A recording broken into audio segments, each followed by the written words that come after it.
Olá, estamos aqui para mais uma TPC da Diretoria de Ensino da região de Santo André. Eu sou a PEC Tatiana, de Língua Portuguesa. Eu sou a PEC Maria do Carmo, de Matemática. Então, hoje a gente vai falar um pouquinho sobre os programas de recuperação e aprofundamento da SEDUC. É claro que a gente sabe, a gente já está mais para metade do ano, no final do ano quase, então a gente vai relembrar algumas ações muito importantes do programa de recuperação e aprofundamento que a SEDUC trouxe para este ano. Desejamos a todos uma excelente formação. Um bicho só. É só um bicho. Agora, todos juntos? Todos juntos somos fortes, não há nada a temer. Os versos dessa música do Saltimbanco, eles tratam bastante do trabalho colaborativo, encorajando as pessoas a trabalhar juntos, a confiar uns nos outros, né, para assim formar uma equipe fortalecida. Dessa forma, a gente pode fazer uma analogia ao envolvimento de toda a equipe escolar dentro da escola, né, em prol da aprendizagem dos nossos alunos. E é o que a gente vai ver um pouquinho nessa formação de hoje, porque juntos somos mais fortes. Os objetivos da TPC é assegurar a apropriação dos programas e projetos para recuperação e aprofundamento da aprendizagem dos estudantes, oferecer suporte teórico e prático no que se refere ao planejamento das atividades que contemplem os diversos níveis de aprendizagem e que promovam o engajamento dos estudantes. A nossa pauta, então primeiro a gente vai falar um pouquinho sobre todo o programa de recuperação e aprofundamento, sobre os movimentos metodológicos, sugestão de agrupamentos, a importância e aplicação da sondagem, sugestão de atividades, o material Aprender Sempre, habilidades essenciais e defasagem dos estudantes. A pandemia impactou de forma acentuada a educação, afetando principalmente os alunos da escola pública. Diante disso, e baseado em vários estudos, a SEDUC criou o Programa de Recuperação e Aprofundamento. Na verdade, esse programa é um amplo guarda-chuva que envolve ações no sentido de recuperar as habilidades perdidas e garantir que todos os estudantes desenvolvam as habilidades essenciais para o ano de série em questão. Hoje, a gente vai perceber que todos esses projetos que estão dentro desse guarda-chuva, eles se complementam. O Programa de Recuperação e Aprofundamento e o Projeto de Recuperação e Reforço, eles estão em pauta na rede desde 2019.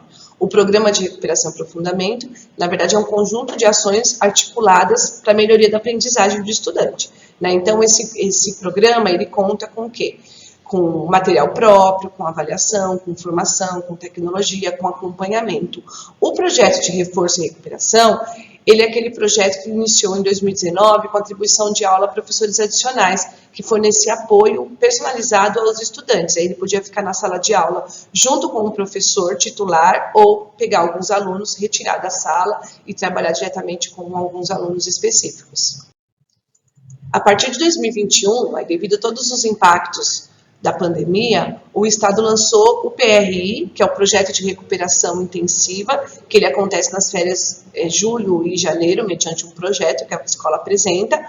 O projeto Além da Escola, que é uma monitoria de estudo com a finalidade de incentivar a utilização de tecnologias educacionais, a organização de uma rotina escolar e a adoção de práticas pedagógicas inovadoras, que vão assegurar o quê? A melhoria da aprendizagem de todos os componentes curriculares. E aí, por último, né, a gente tem agora, que começou em 2021 como um projeto piloto, o Aprender Junto, que é um projeto de recuperação e reforço que diferencia e separa os alunos pelas necessidades de aprendizagem. Aqui a gente tem um pouquinho de como se fosse um mapa conceitual do que é o Programa de Recuperação e Aprofundamento. Então, ele tem materiais didáticos, impressos e digitais, há formações para professores, focada no uso desses materiais em avaliações, ele tem apoio de tecnologia, tá? Porque o Centro de Mídias continua fazendo lives, apoia toda essa questão da aprendizagem. Ele foca num acompanhamento para que o professor não deixe ninguém para trás, então o professor vai sempre revendo a aprendizagem desses alunos, vai acompanhando como ela está se desenvolvendo. As avaliações, né, que elas são diagnósticas e formativas, e ela pode contar tanto com as avaliações internas do professor, né, da equipe escolar, quanto as avaliações externas, que são as da plataforma CAED. E o currículo, que é todo focado nas habilidades essenciais. Então, para apoiar a recuperação contínua nas unidades escolares, né, e atuar durante as aulas regulares em classes específicas, A gente tem aí o projeto de recuperação e reforço. Ele foi instituído, como eu já falei anteriormente, em 2019, e ele foi atualizado este ano, e ele oferece o quê? Ele oferece apoio para os professores e para os alunos. Então, você atribui aí as aulas a um professor adicional, e ele vai trabalhar junto com o professor titular, no sentido de melhorar a aprendizagem dos alunos, tanto em língua portuguesa quanto em matemática. Ainda falando sobre recuperação, né, de aprendizagens, né, de habilidades, a gente tem aqui, segundo o inciso 5 do artigo 12 da Lei de Diretrizes e Bases da Educação Nacional, Lei 9.394, de 20 de 12 de 96, os estabelecimentos de ensino, respeitadas as normas comuns e as do seu sistema de ensino, terão a incumbência de prover meios para a recuperação dos estudantes de menor rendimento. Aqui a gente tem uma tabelinha, a gente montou uma tabelinha aqui para falar do tipo de atribuição aí dos projetos de reforço e recuperação.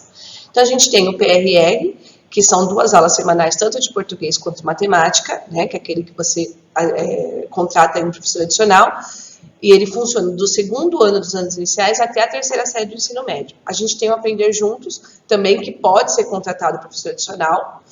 Ele funciona nos anos iniciais de 6 a 12 aulas por semana e nos anos finais até 7 aulas por semana, tá?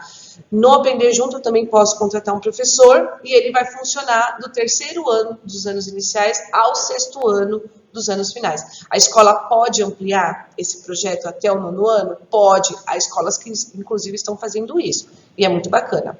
A monitoria de estudo, né, que é um período já no contraturno, e aí você tem aí professores específicos que vão trabalhar, no caso das escolas de tempo parcial, online com os alunos no contraturno, na recuperação aí de habilidades. E funciona do 3º ano dos anos iniciais até a 3ª série do ensino médio. A gente vai falar um pouquinho aqui sobre uma das frentes do programa de recuperação, que é o Aprender Junto. Tá? O Aprender Junto, então, ele é um projeto focado em agrupamentos e reagrupamentos por necessidades próximas de aprendizagem. Esse projeto, ele foi normatizado inicialmente pela Resolução 96 de 2021, e aí era apenas para as escolas e diretorias que participaram do projeto piloto. Posteriormente, esse ano, ele foi alterado pela Resolução 26 de 2022, já considerando a expansão em todo o estado de São Paulo.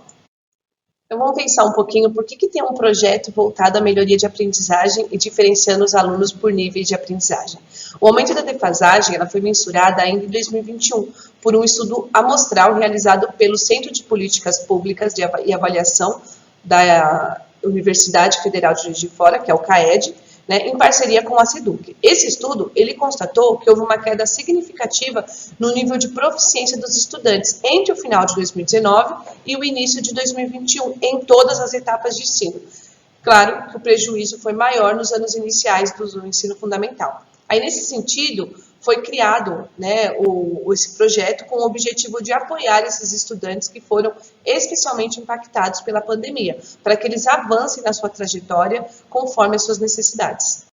O que motivou a criação desse projeto, né? O retorno das aulas presenciais fez com que a escola percebesse a ampliação da defasagem dos estudantes, que já existia, mas a gente percebeu que deu aí uma piora com a pandemia. A partir daí, entendemos o quanto é importante trabalhar o resgate de habilidades dos anos anteriores. E o Aprender Junto, ele é um projeto voltado para o resgate dessas habilidades, no qual você agrupa os estudantes mediante seus níveis de aprendizagem.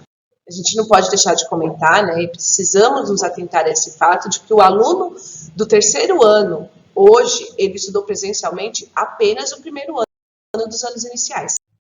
Qual é o objetivo geral, então, além da escola e do Aprender Juntos? Então, é consolidar habilidades básicas dos estudantes, né? No caso do Aprender Junto, do 3º ao 6º ano e do além da escola até a 3ª série do ensino médio. Então, o que ele vai consolidar essas habilidades aí? Na aquisição do sistema de escrita, leitura e compreensão e produção de textos, letramento matemático. No caso do além da escola, ele vai ajudar também na organização desse estudante em todas as disciplinas. Todas essas habilidades são necessárias para que a gente possa aí seguir a trajetória escolar com sucesso. Dentro do Aprender Junto, o trabalho com agrupamentos produtivos é uma estratégia fundamental para a melhoria da aprendizagem em sala de aula.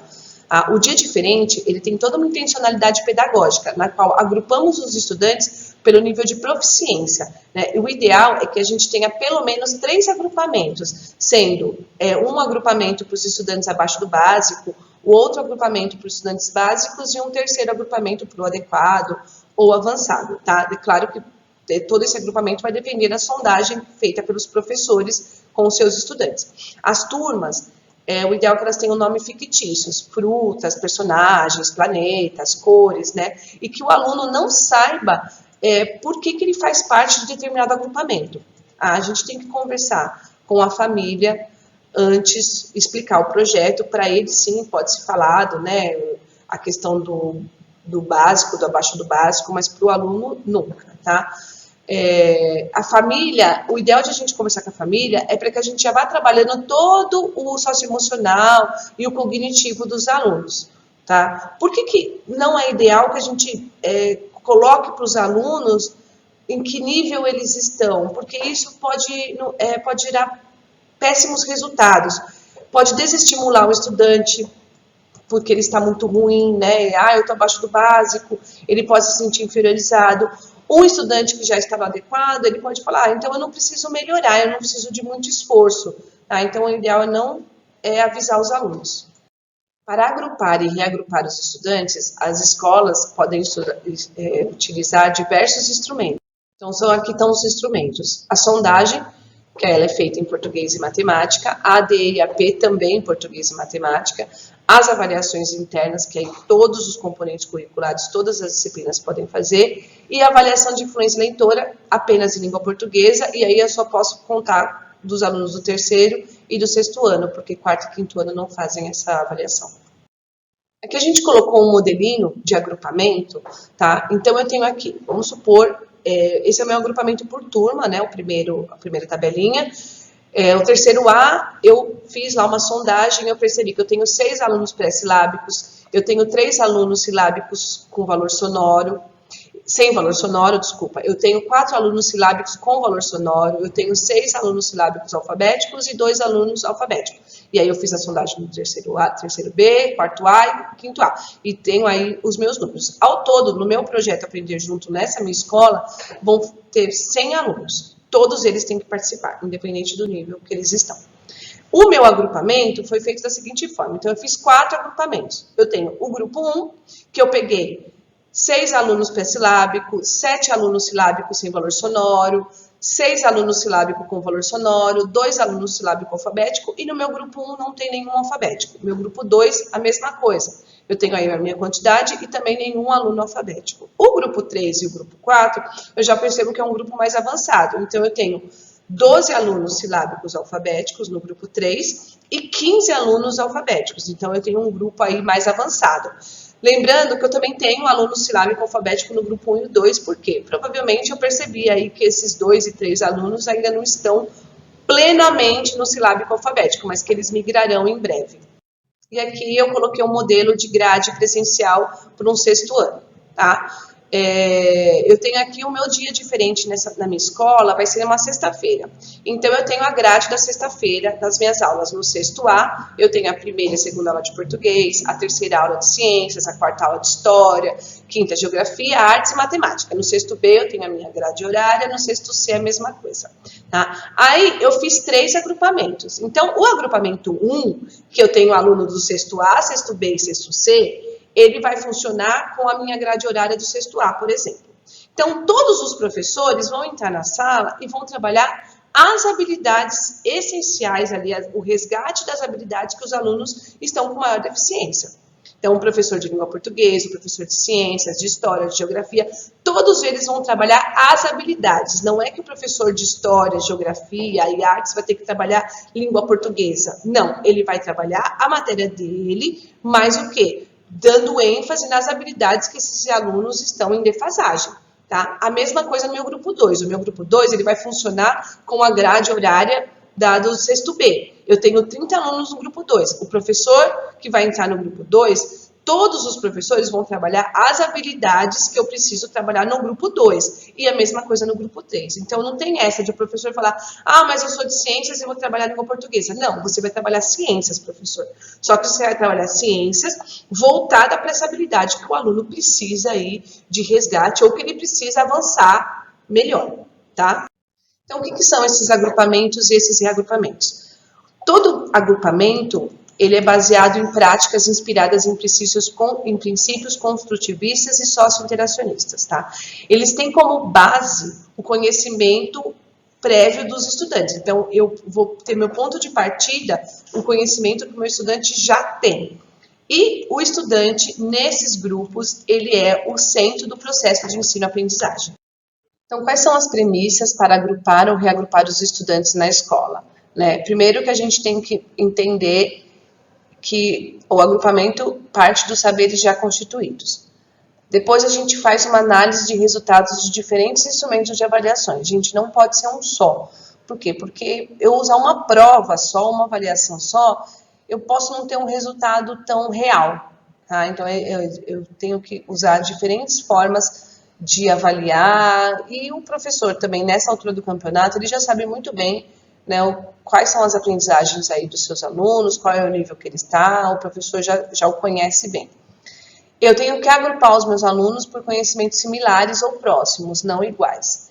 E as atividades têm que ser diferenciadas, não adianta fazer mais do mesmo. Então, o que permite os agrupamentos produtivos, né? No que ele se refere à melhoria de estudo? Então, ele permite que saberes eles sejam melhor compartilhados, discutidos, confrontados e modificados, já que o estudante ele vai assumir um papel aí central no processo de ensino-aprendizagem. Ele permite a organização de situações didáticas mais significativas, mitigando aí o desafio da grande heterogeneidade dos estudantes, como, por exemplo, atividades de socialização de conhecimentos matemáticos, rodas significativas de conversa, de apreciação, de curiosidades, análise de jornais, dentre outras aí que venham ao encontro dos saberes que os alunos já constituíram. Tá? Ele permite uma maior interação do estudante com o estudante e do estudante com o professor. Afinal, a gente sabe que o sujeito ele aprende por sucessivas aproximações e na interação com o outro. As aulas do dia diferente, elas devem estar preparadas de acordo com o nível de aprendizagem e falando de uma sala de aula com alunos em níveis de aprendizagem diferentes, até como que é uma sala de aula normal mesmo, é necessário a gente pensar e repensar estratégias com base nas necessidades de aprendizagem dos nossos estudantes. A gente sempre tem que fazer uso de estratégias diversificadas, usando o quê? Movimentos metodológicos que vão desde da sala de aula, usando elas no coletivo, quanto no individual. Alunos trabalhando no coletivo, por exemplo, eu posso pensar numa atividade de leitura compartilhada, pensando no agrupamento produtivo, eu posso trabalhar com duplas e grupos aí, por exemplo, o processo alfabético, em que um vai ajudando o outro. E, por fim, eu posso trabalhar no individual, principalmente quando a minha intencionalidade for avaliar o meu aluno, né? Eu posso dar uma avaliação, uma atividade para ele sozinho, para que eu possa avaliar como que ele está se desenvolvendo. Agora, o que a gente tem que pensar e lembrar é que as avaliações elas têm que ser para cada aluno, né? O olhar do professor ele deve ser de acordo com cada criança, com cada estudante, pois cada um ele aprende e avança de uma forma diferente. Agrupar os estudantes na construção do sistema de escrita alfabética, na compreensão em leitura, a capacidade de produzir textos orais e escritos, a fluência leitora, a construção de fatos básicos da adição e da subtração, o sistema de numeração decimal. Aqui, uma possibilidade de agrupamentos em língua portuguesa. Então, aqui a gente vai pensar no agrupamento em língua portuguesa com o objeto do conhecimento, aquisição do sistema de escrita alfabético. Quais são as possibilidades aqui? Eu tenho aqui 3 possibilidades de agrupamento, né? 3 agrupamentos, como eu falei que era o importante a gente ter pelo menos 3. O primeiro agrupamento, eu estou agrupando alunos com uma escrita alfabética e silábico-alfabética. O que é um aluno alfabético? O aluno alfabético é aquele que compreende o sistema de escrita. Ele faz analogia entre os sons, que são os fonemas, e as letras, que são os grafemas. O silábico-alfabético é aquele que sabe que a letra corresponde a um som e que para escrever uma sílaba eu preciso de mais uma letra. O segundo agrupamento, eu posso pegar alunos que têm uma escrita silábico-alfabética e uma escrita alfabética silábica com valor sonoro. O que é isso? A silábica com valor sonoro é aquele que compreende que há diferença de som entre as palavras e que elas são escritas de maneira diferente. Então, ele atribui uma letra para cada emissão sonora. Tá? O estudante com a escrita silábica sem valor sonoro, que é o próximo agrupamento, é aquele que entende a escrita como uma representação gráfica da fala, tá? E o estudante com uma escrita pré-silábica é aquele que não faz relação entre escrita e fala. Então, aqui eu tenho 3 agrupamentos, tá? O primeiro agrupamento, eu já percebo que é um agrupamento mais avançado, né? Em que os estudantes já estão alfabéticos, né? Então, eu tenho aí uma intencionalidade do professor, que é promover mais uma reflexão da linguagem, uma reflexão da escrita, referente à ortografia de palavras, né? Textos, né? Eu tenho alunos mais avançados. O segundo e o terceiro agrupamento, eles vão um pouquinho menos avançado. Então, eu diria que o segundo é o mais básico e o terceiro é bem abaixo do básico, tá? Os agrupamentos, eles sempre vão depender da intencionalidade pedagógica do professor. E os objetivos, eles têm que estar muito bem definidos para o professor dar aquela aula. Então, nós temos possibilidades de agrupamentos em matemática devido ao objeto do conhecimento dele, que é do campo aditivo e do campo multiplicativo. Então, uma das possibilidades é os estudantes que não dominam a resolução de problemas do campo aditivo, que envolve a composição. E a segunda possibilidade seria os estudantes que já dominam a resolução de problemas do campo aditivo, mas que não conseguem resolver problemas básicos do campo multiplicativo. No terceiro possibilidade, são estudantes que têm maior domínio da resolução de problemas, tanto do campo aditivo como do campo multiplicativo. Aqui é um exemplo de sondagem e resolução de problemas, tanto do campo aditivo como do campo multiplicativo. A importância da avaliação diagnóstica e da sondagem. Primeiro que sem sondagem eu não consigo agrupar os estudantes, tá? Não tem agrupamento. A importância da avaliação é que assim, eu tenho que me conscientizar que é por meio de diversos instrumentos de avaliação é que eu vou conseguir manter aí o nível, entender o nível que estão os meus alunos. Nesses dois próximos, esse slide o próximo, a gente tem aqui um material do Estado de São Paulo, inclusive tem um link aqui, se vocês quiserem baixar, e que ele tem atividades de sondagem, ele explica um pouquinho sobre a sondagem, tanto numérica quanto silábica. Tá? Esse é o primeiro material, e no próximo slide é o material 2.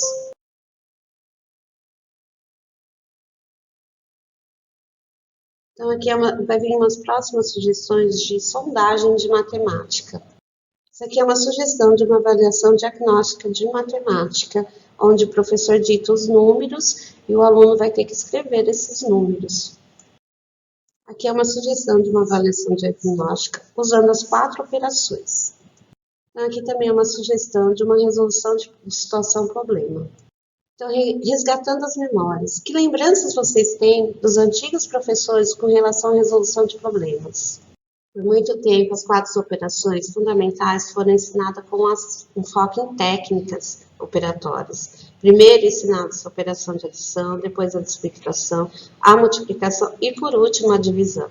Após o aluno tivesse adquirido essas técnicas operacionais, ele apresentava-se problemas para a aplicação dessa operação, sem a preocupação de discutir os seus diferentes usos e significados. Ficava evidente que, apesar de sua eficiência operacional, esse tipo de abordagem não desenvolve a compreensão acerca das operações em situações reais do seu cotidiano. Para além do certo e errado, temos um processo de construção que está diretamente envolvido na resolução de um problema. O olhar dos professores, especialmente sobre como um estudante soluciona um problema, a ele apresentado, dará indícios de quais conhecimentos esse estudante precisa se aprofundar. A sondagem de resolução de problemas nada mais é do que uma avaliação diagnóstica processual que propicia o acompanhamento da aprendizagem dos estudantes quanto ao seu objeto de conhecimento, tanto no campo aditivo quanto no campo multiplicativo. A importância de atrelar o ensino de operações à resolução de problemas leva ao conhecimento da importância da exploração de vários procedimentos de cálculos e de diferentes resoluções. A partir de soluções de problemas, isso significa que resolver problemas não é um mero exercício que se aplica ou que já se sabe. Trata-se de um contexto que viabiliza a mobilização de saberes e habilidades que permitem buscar alternativas, levantar hipóteses, formular conjecturas, comparar procedimentos, validar ou refutar resultados, para então chegar a uma resposta. Etapas a serem vencidas pelo aluno. Primeiro, ele tem que compreender o problema. Depois, ele tem que elaborar um plano. Depois, executar esse plano e refletir sobre o plano realizado. Há crianças que ingressam no mundo da linguagem através da magia da leitura e outras que ingressam através do treino de tais habilidades básicas. Em geral, os primeiros se convertem em leitores, enquanto os outros costumam ter um destino incerto. A Maria apresentou agora há pouco as avaliações diagnósticas em matemática, e a gente vai ver um pouquinho das avaliações diagnósticas em língua portuguesa.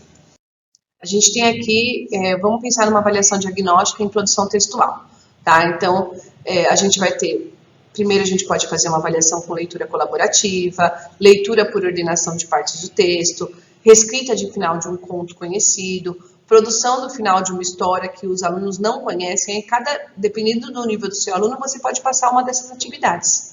Agora eu vim sugestões de atividades de matemática, que é do caderninho do Aprender Juntos, né? Essas atividades são organizadas em níveis de aprendizagem semelhantes, tá? E ele foi enviado na rede, para as escolas, na rede 104.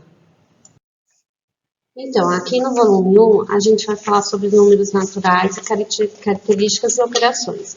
Nesse caderno do professor, ele tem o passo a passo das atividades, as habilidades a serem trabalhadas, o objetivo de cada atividade e como organizar os estudantes e os materiais a serem utilizados.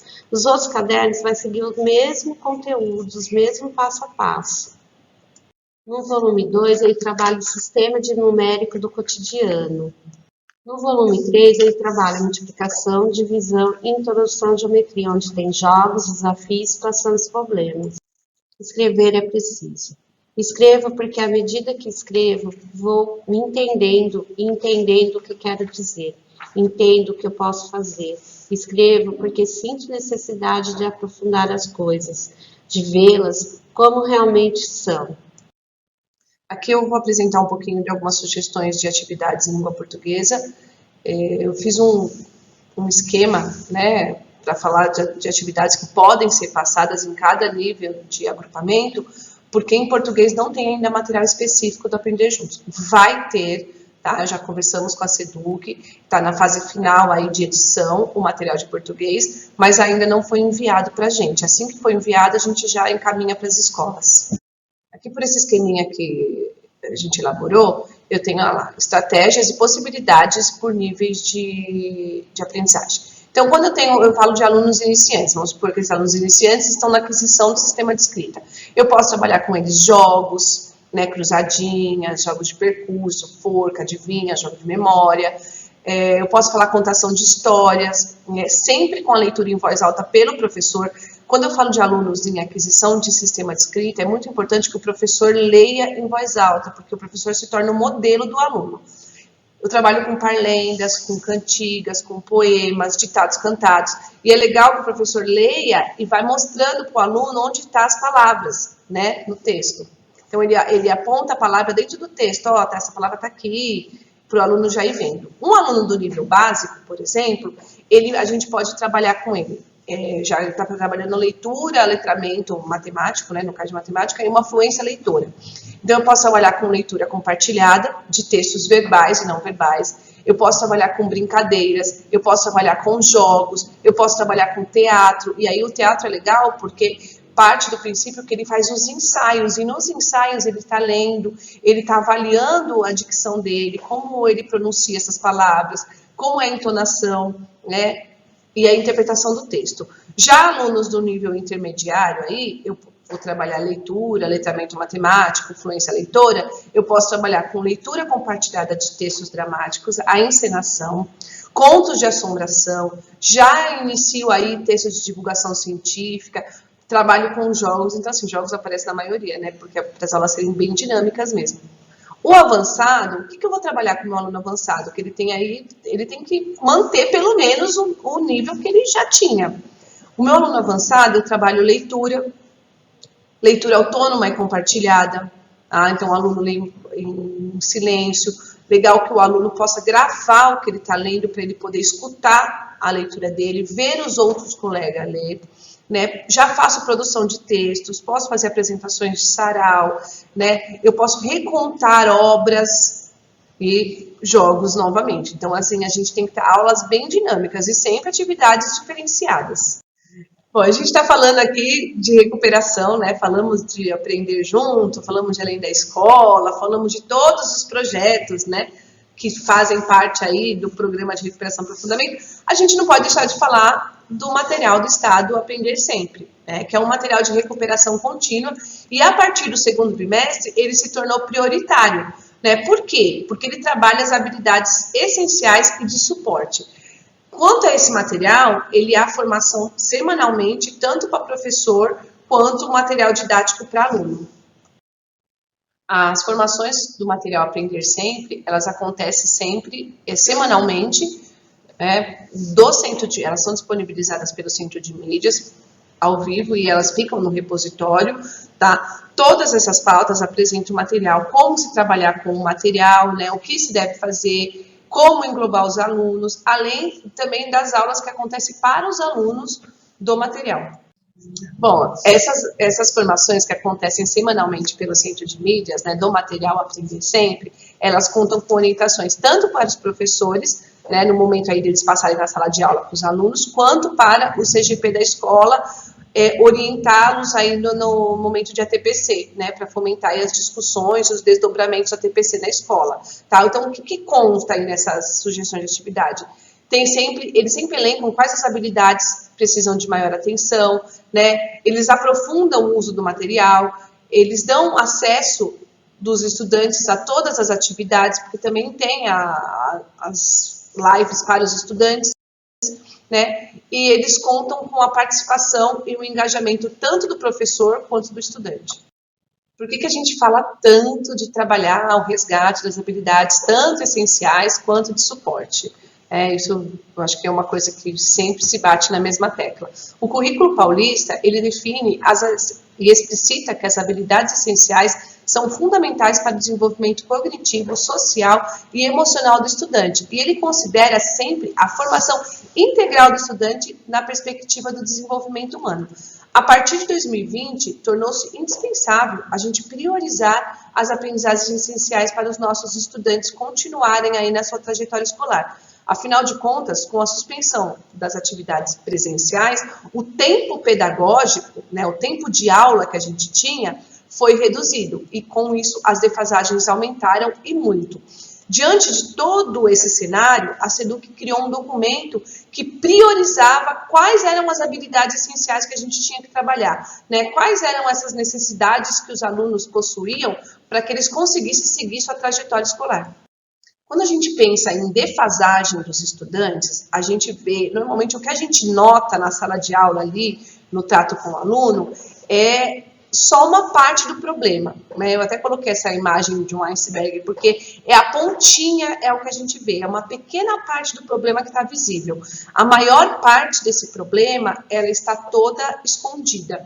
E é aí que a gente tem que ter um olhar muito sensível para achar, porque às vezes eu falo assim, o meu aluno não sabe fazer uma conta de divisão, o meu aluno não sabe fazer uma interpretação de um texto, né? Ele consegue alguns, não consegue outros. Se eu tiver um olhar sensível, né, a gente consegue perceber que provavelmente está faltando ali conhecimentos, habilidades que ele deveria ter aprendido lá no terceiro ano, né, no segundo ano dos anos iniciais. Então, isso é a gente ter um olhar atento para o nosso aluno. Isso é a gente fazer uma sondagem, né, constante das nossas aulas, para a gente conseguir perceber por que esse aluno não está avançando.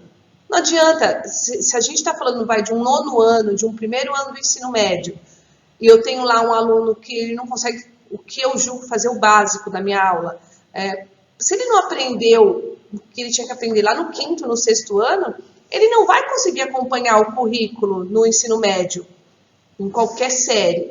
A gente tem que resolver esses problemas, essas defasagens que ficaram lá atrás, para que o nosso aluno consiga avançar em qualquer série. Isso é fato. Chega aqui a mais um final, né, Maria, de uma TPC.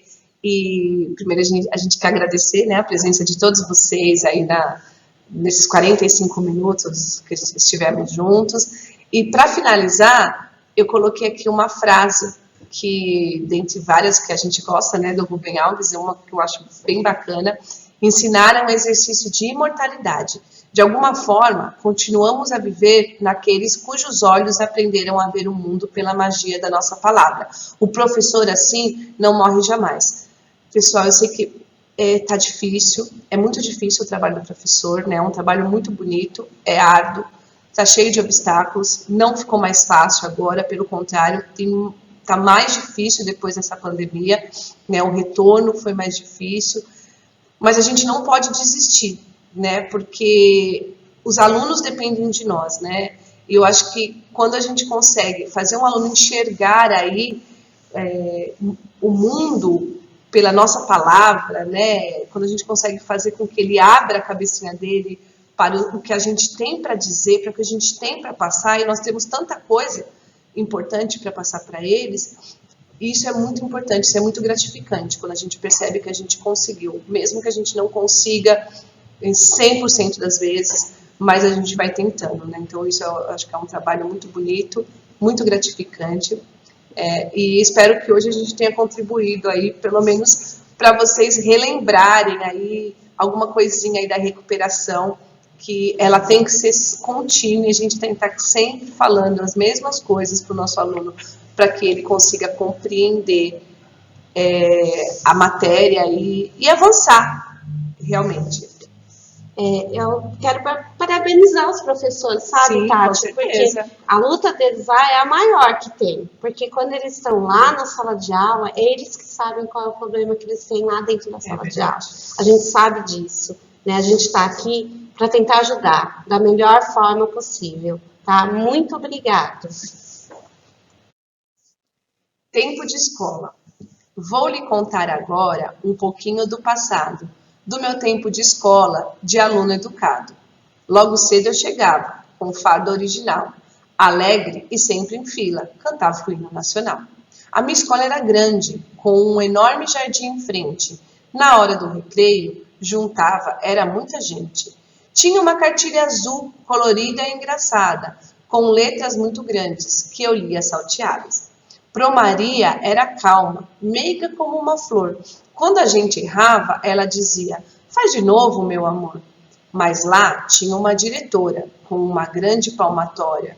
Quando a gente aprontava, então, era outra história. Ao lembrar da minha escola, revivo muitas lembranças dos colegas, dos professores, do meu tempo de criança. Professora Grace Mota, Salvador, Bahia.